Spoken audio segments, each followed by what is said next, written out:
It's been about a month since I started using this LG G6 TV every single day, and I think that's enough time to move past those first impressions. In this video, I'll share what I've loved, what's disappointed me, how it's been performing with everyday use, and whether I still think it's worth buying. Let's get started.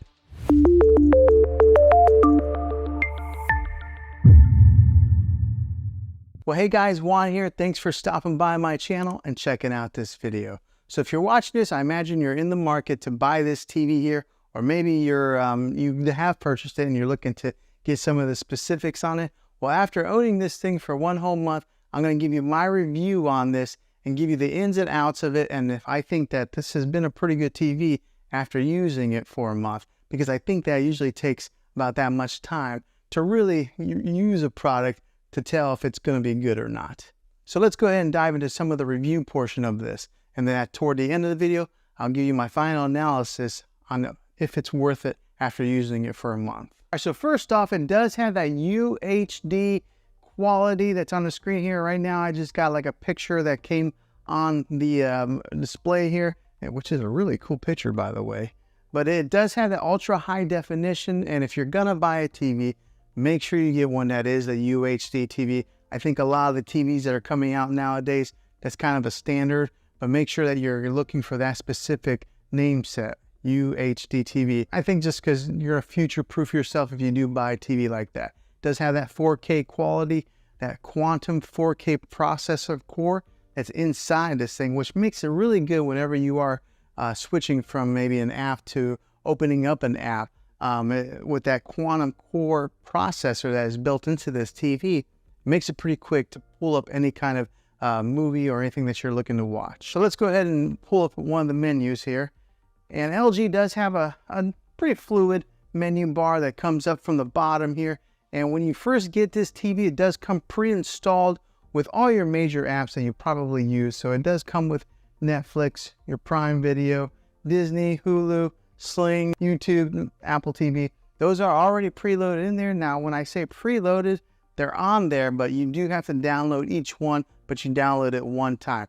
Now, those who may not know, you don't get that app. You got to have the subscription to that app, but they are on there. But say you don't have a subscription to any of these apps on here, the good thing about LG is they do have some free content that they offer. So over here, if you can see, there is one that says CH free, and on that, it's kind of like their channel that has like almost kind of like open air TV. Okay, so if you look over here on the menu some more, there's one that's called Peacock. That's like their latest and greatest app that just came to the LG App Store, and it's got a slew of free content on there as well.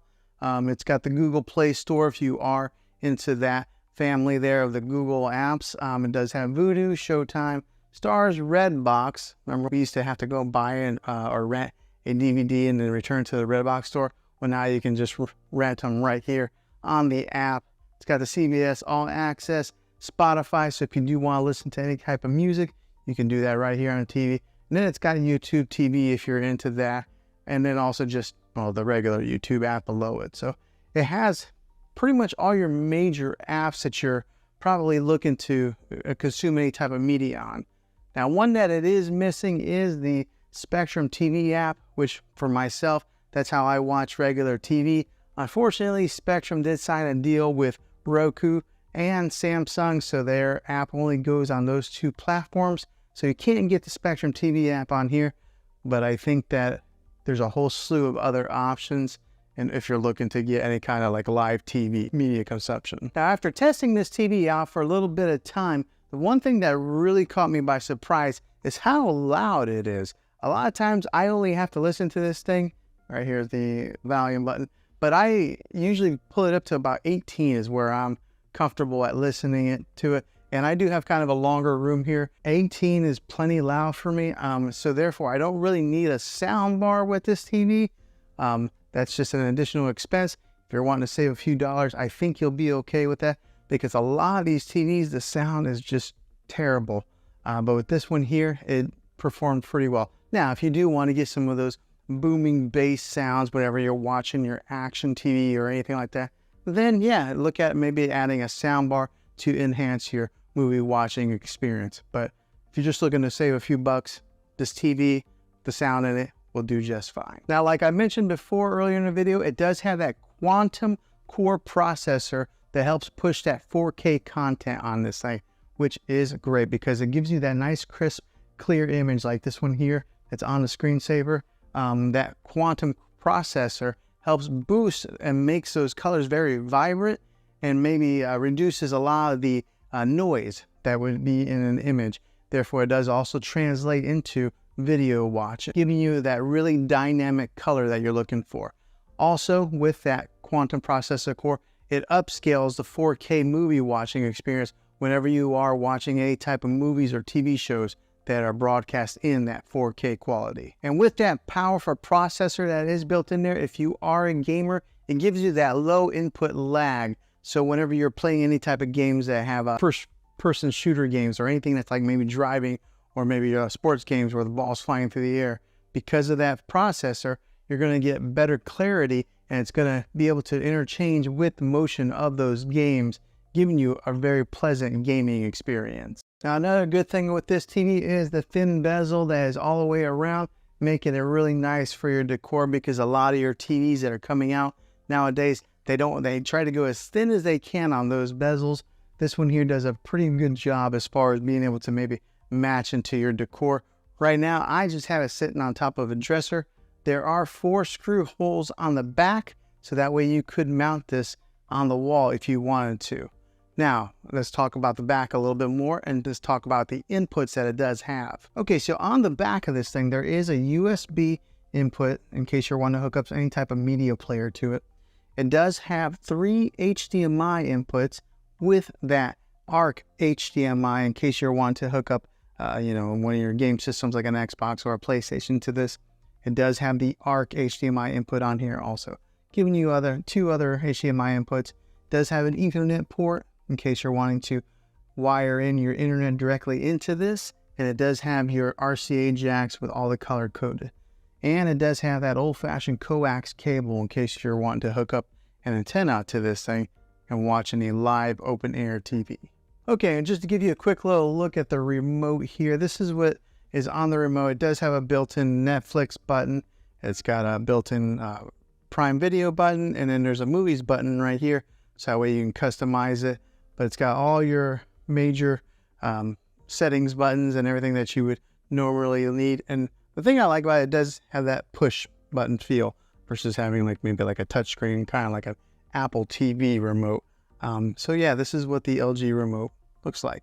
And if you are somebody who watches a lot of sports, it does have a 120 Hertz refresh rate to help with them sports watching experience. So for example, whenever you're watching like soccer and they kick the ball up in the air, and sometimes you would see like a blur on some of those cheaper TVs.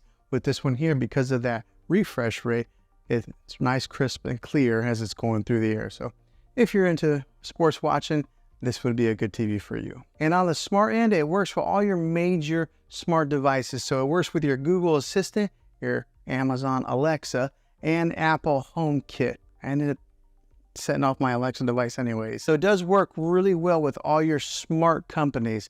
The good one is Apple AirPlay is built into this. If you are an iPhone user, you're able to mirror your iPhone to this TV. And I did make a video on that, and I can put that in the description down below if you're interested in doing something like that. Now, I did talk about the audio earlier in the video, but this one does have a 2.0 channel when it comes to the audio, boosting about 20 watts of power. And it is a downward type of audio. So the good thing about it is this is mounted up a little bit higher than a lot of your TVs. And because the sound does point downwards, it bounces off like that and goes into the direction of where you're watching, or maybe bounces off the wall and kind of helps project it out. But it is plenty loud for you. And then just to give you the weight size of the TV, it's a 24.9 pounds. So it does have a little bit of weight to it, but the bigger the TV, the heavier they are. And then fresh out of the box, whenever you do buy one of these LG TVs, they do come with a 1-year warranty. I've never really had to use any warranties on my TV, and I've never bought any extended warranties myself. That's just me being an average consumer. Okay, so would I recommend this TV after using it for 1 whole month? I think that if you are using it in maybe a spare bedroom or using it for gaming, I think that it would be a great TV for those situations. As far as maybe making it your main TV in your living room where you got a bunch of people watching it, I think I would probably upgrade to something a little bit better. But I think for the average person that is watching it in a spare bedroom or gaming, this would be a good TV for you. So maybe this video was helpful to you. Hopefully it was. If you are looking to buy this thing, I'll have a link in the description down below. If this video was helpful, go ahead and click a thumbs up on it. Go ahead and subscribe to my channel. I make tech videos all the time, and I'd love to have you back in the next one. Take care.